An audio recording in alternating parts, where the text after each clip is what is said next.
Welcome, ladies and gentlemen, to the Why the Hell Not podcast. I have Emily Mack, aka HANDMAID. How's it going? It's going really well. Thanks for having me.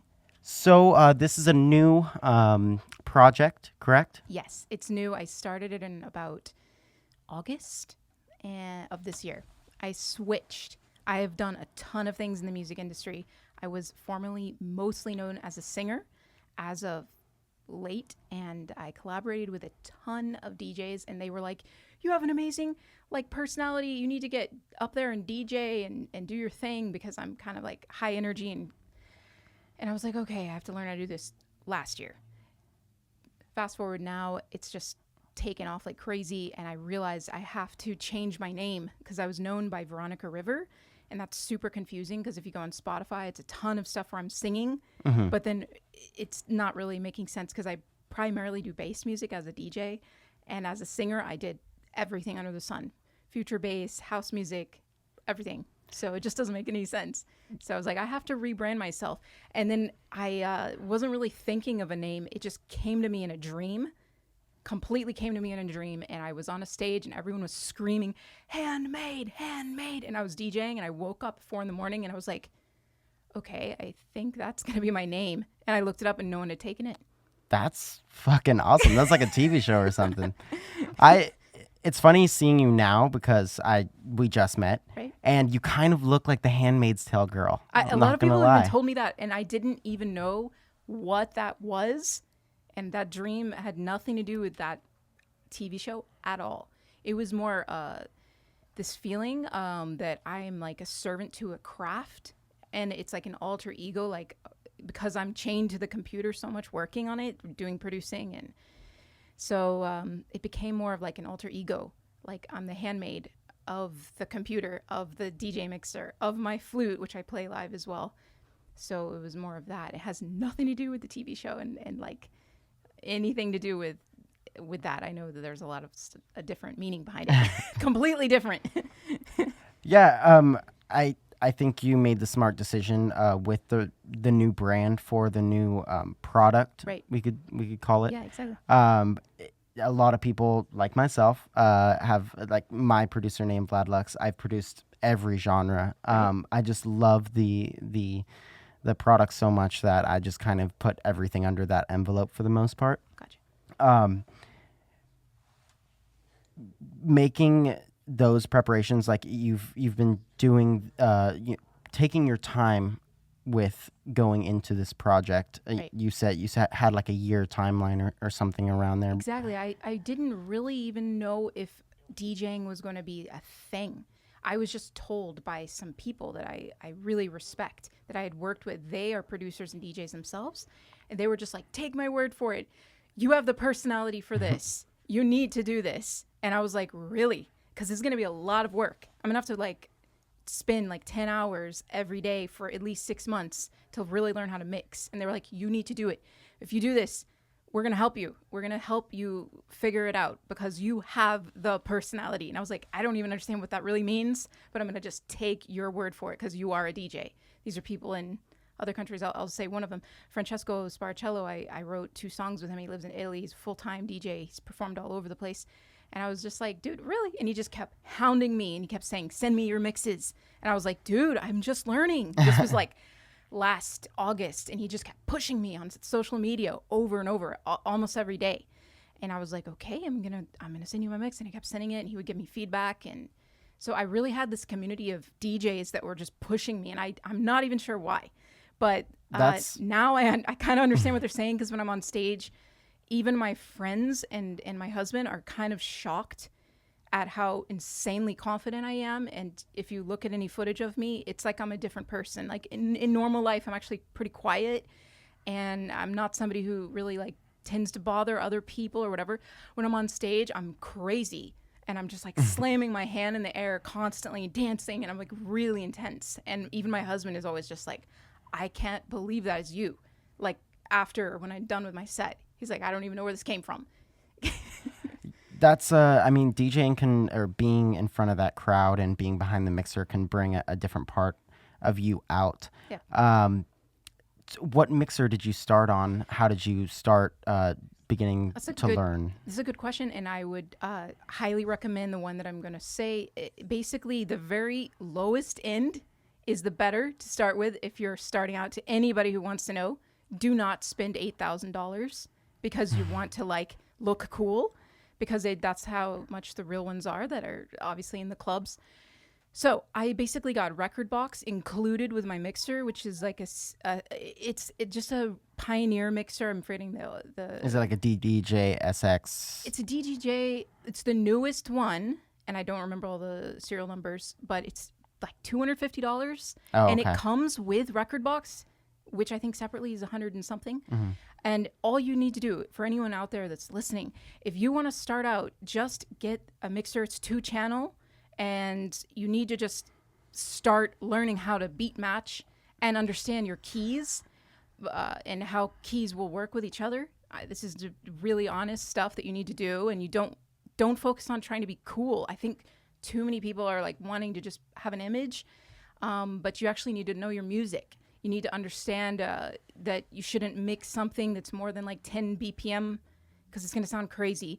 You don't want to change the key of a vocal song because they're going to be like, it sound insane. These are all common sense things, but it should be said. And try to understand something about the circle of fifths. If you don't know what I'm talking about, you need to Google it so that you can, if you're in A minor, you can go to another key that's, even if it's somewhat related, but you don't want to be going to something with flats. And if you don't know what I'm talking about, you need to know what flats and sharps are. So there's not this dissonance and like craziness when you're trying to mix things together. And you need to have like some general music knowledge, basically. That's really good advice. I mean, a lot of people just get hyped up in, like what you said, looking cool. My first mixer was some Newmark. It was like $300. That's great. Yeah. And like you said, learn to beat match. A lot of people, they love to just hit that sync button and start chopping, and because it's fun. It's fun to do.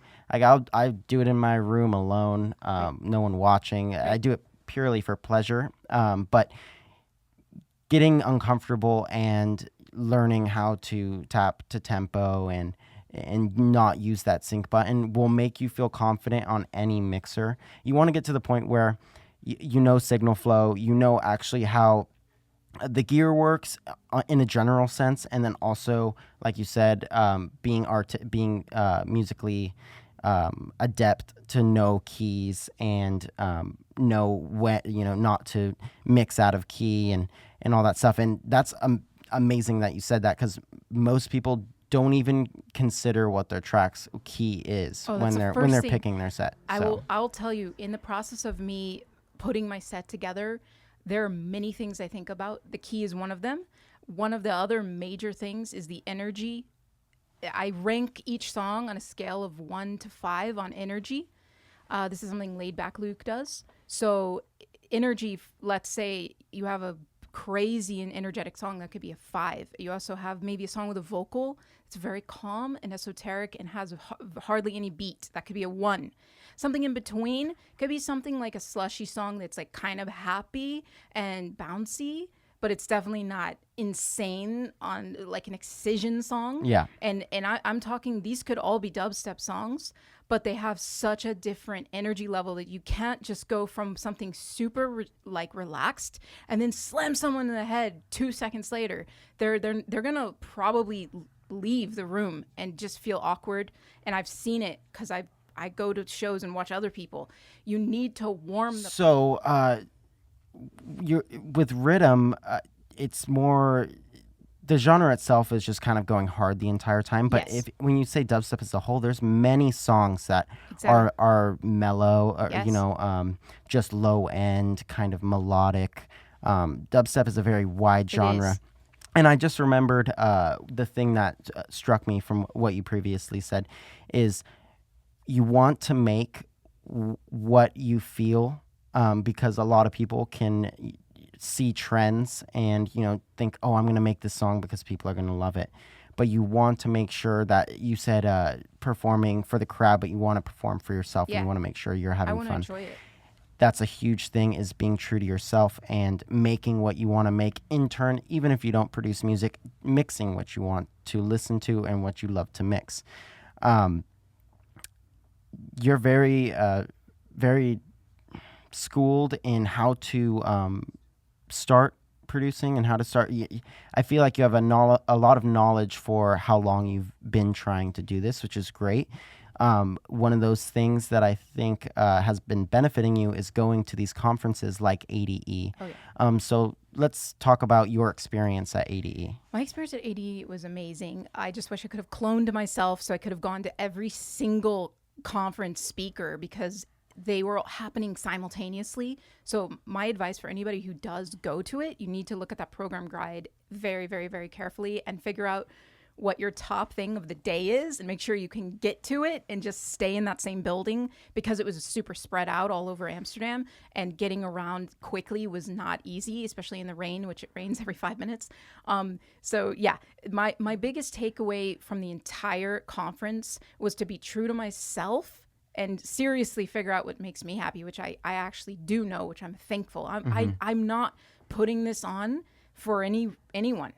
And I don't even need to be doing this at all. And it's just because I freaking love it. And the amount of hours I put into it is actually insane. Like literally insane. My entire weekend, last weekend, I spent at least 20 hours on Ableton working. And that's just me. And I saw when you were at the masterclass as well with Nightmare, it just all, kind of made me realize I'm doing this the right way, honestly, because you cannot do it because you want to look cool, or you can't do it because you think this genre is the hot shit right now. Who gives a crap about that? And I've done a ton of genres because of my singing. And this is the one I landed on, and I'm not even singing on any of my tracks. It's not about that anymore for me. It's completely about the music side of it. Yeah. And if I want to sing on a track, I'm going to. If the vocals fit the song, if it comes to me that it works, but I'm not trying to make poppy stuff to make money. And a lot of record labels, of course, want me to do that. And I already had a lot of people talk to me about it because they know I'm a good singer, and they're just looking at me like, oh my God, you're gonna write a great poppy dubstep song and it's gonna hit a chart. I don't really care about that, and I honestly think you gotta write what makes you happy. And if you can do that, honest to God, someone else is going to feel it. They're going to be like, that is the shit. That song was so good, because they can feel the genuineness of what you're doing. And that's my biggest takeaway from that conference is just be yourself, be genuine. Don't do it because some friend told you this is the next big thing and you're going to become rich. The problem with the industry is there's so much money in it. And a lot of young people are rushing into it because they're like, it's like sports. Like, oh my God, I'm going to become a DJ. I'm going to be so rich. Yeah. Because they see everyone wearing Gucci and they see everyone super rich flying on private jets. And I think that's where things get really messed up. And it should be about the music, like what I'm talking about, and spending that time in the studio. Nicky Romero, I went to his masterclass. He said the same thing. You need to be obsessed with making your kick drum sound. If you're the kind of person who's like, I sat here for 5 days making a kick drum sound. Okay, you're in this for the right reason. Yeah. I mean, it's so much easier in this day and age and this genre to kind of get big without having. I mean, in the olden days, in like the 70s, 80s, whatever you have it, you had to be able to play instruments. Right. If the label didn't see something in you, like sure there was, people that got auto-tuned maybe in the 90s, Right, and people right. wrote their songs and they were an industry plant. Right. But in this age specifically, there's so many people that just ride coattails, or they're doing it for that kind of superficial reason Yes. to get big. And so there's a lot of toxicity in this industry. Right. And it's always nice to sit down and speak with someone who kind of is doing it for the music itself, because those people, they make amazing music. I mean, you can tell someone who's kind of just a Vegas club DJ, or someone Right. who's actually like an artist that makes like That's all I'm songs interested that are in. timeless. I'm only interested in being an artist. I don't even really think of this as dance music. I just think of it as music. Mm-hmm. And I just think of it, okay, it's electronic, but I actually combine acoustic elements as well because I play flute, drums, guitar, and I can add all of those in, and I have added them in, and I also sing. I think that it doesn't have to just be thought of as electronic dance music. That's just putting it into too much of a square. It's like, it's just music. We're making music.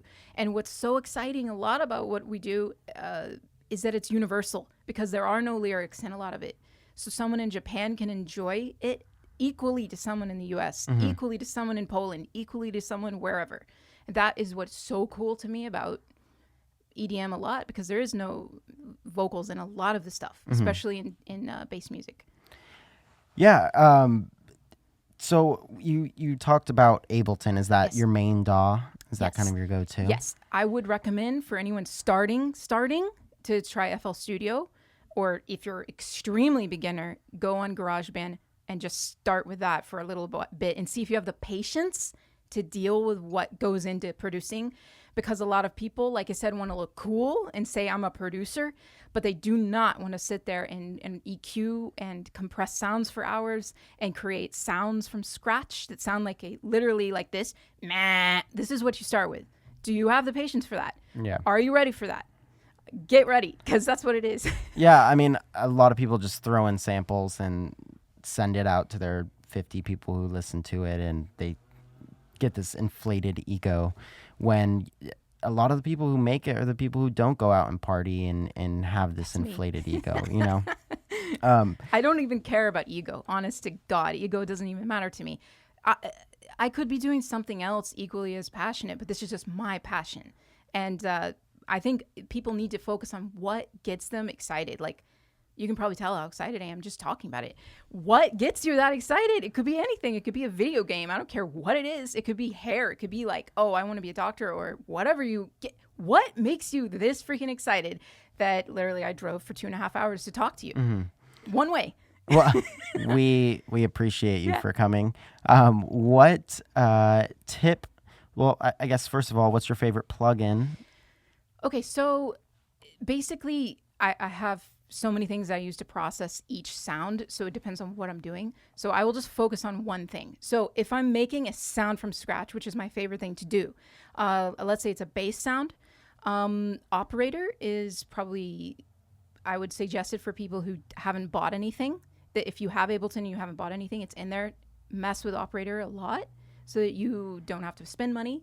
But if you want to invest in your software more, buy Serum, because it's just really, I feel like it's more fun to tweak things with. There's just so many different things you can do with it. I don't know. I just feel it's really user-friendly the way the layout is. And you can accidentally make something extremely cool. Just try every single knob. Like, you do not need to be like a scientist on this. You need to be patient. And if you just sit there for hours and hours and hours and hours and you're messing and messing and messing, you'll come up with things that are better than what if you went on YouTube and you watched a tutorial and they walked you through how they made a sound. I think you're going to find something way better because you're going to be true to who you are. So I would say Serum is like the most important thing to me right now.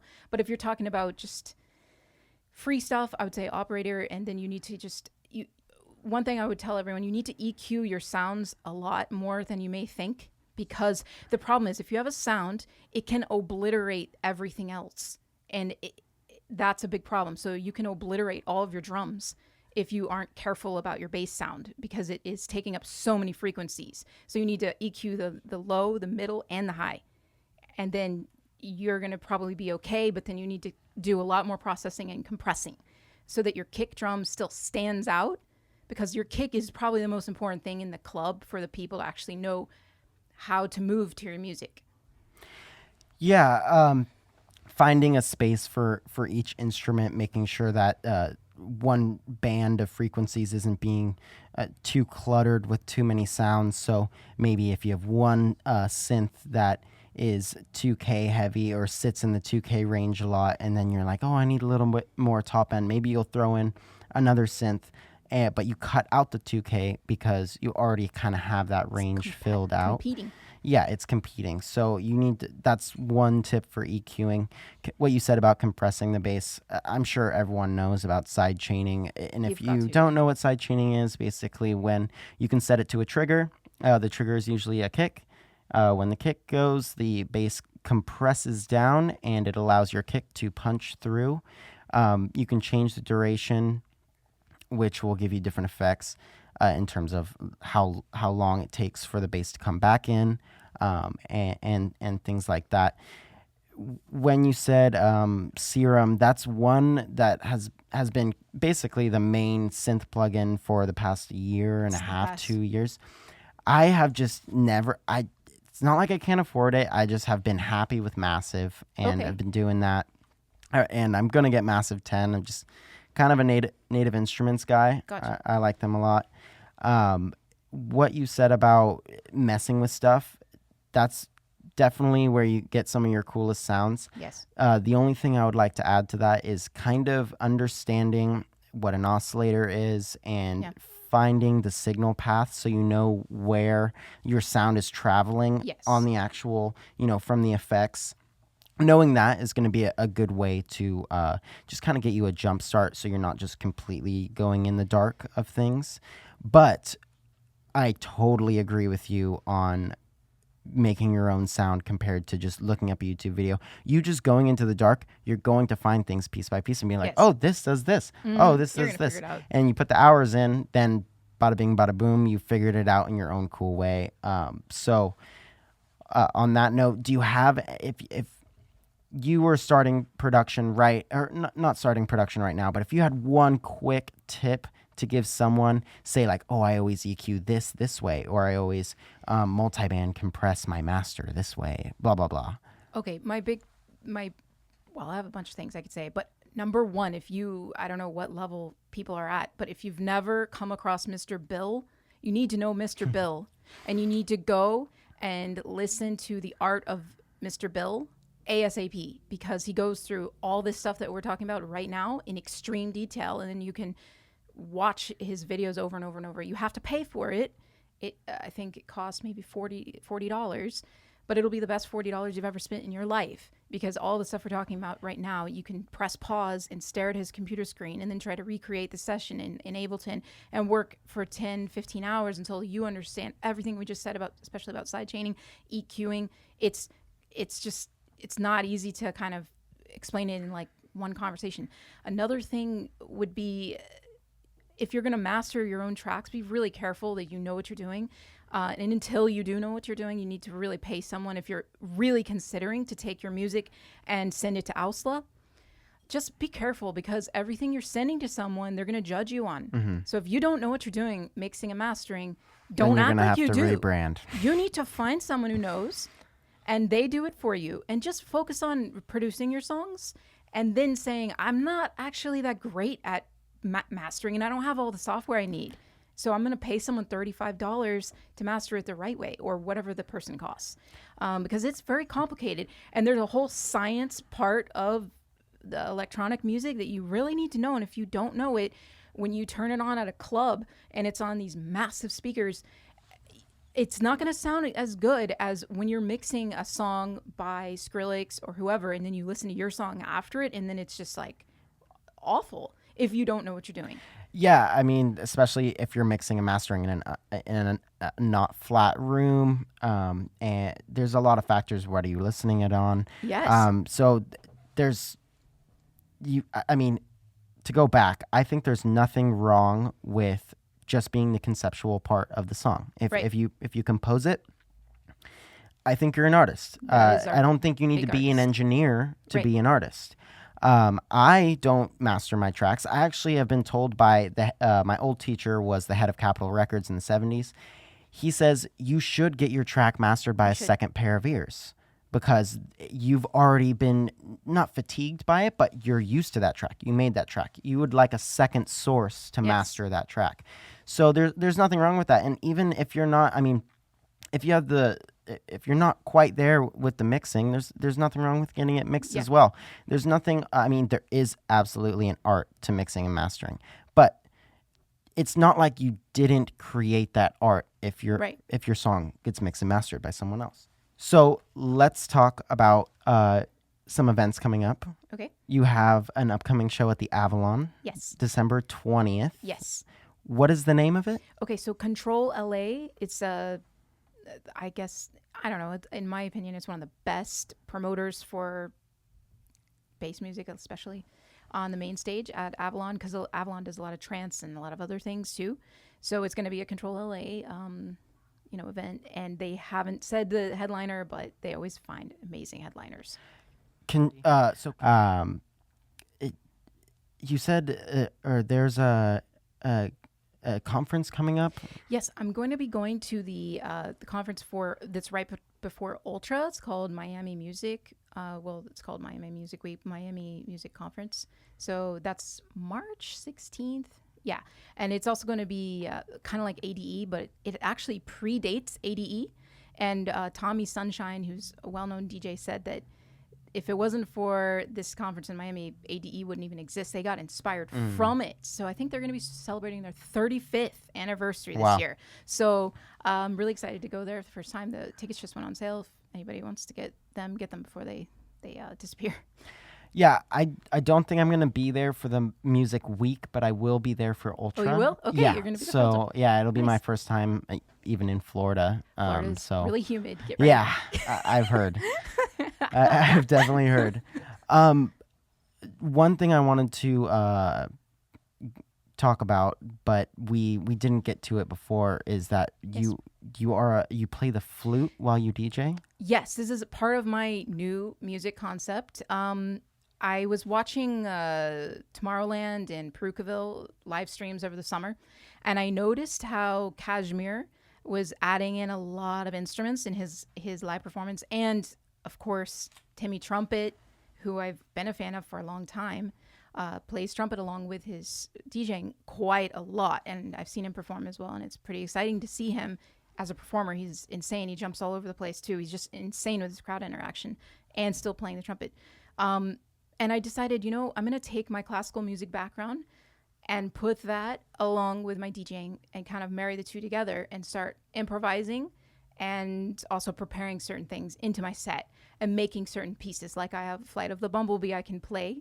I played live, and I made a track for it on Ableton. That was I made it a dubstep track, actually. And then I kind of smushed it into my set, and people were going crazy. And then I improvised with like Sit Down, Be Humble. I was playing flute with Kendrick Lamar's rap, which actually sounds so cool because rap and flute sounds cool. Lots of things like that. I was just about to say, flute is amazing for trap. Yeah. And dubstep. Yep. I mean, what's that song by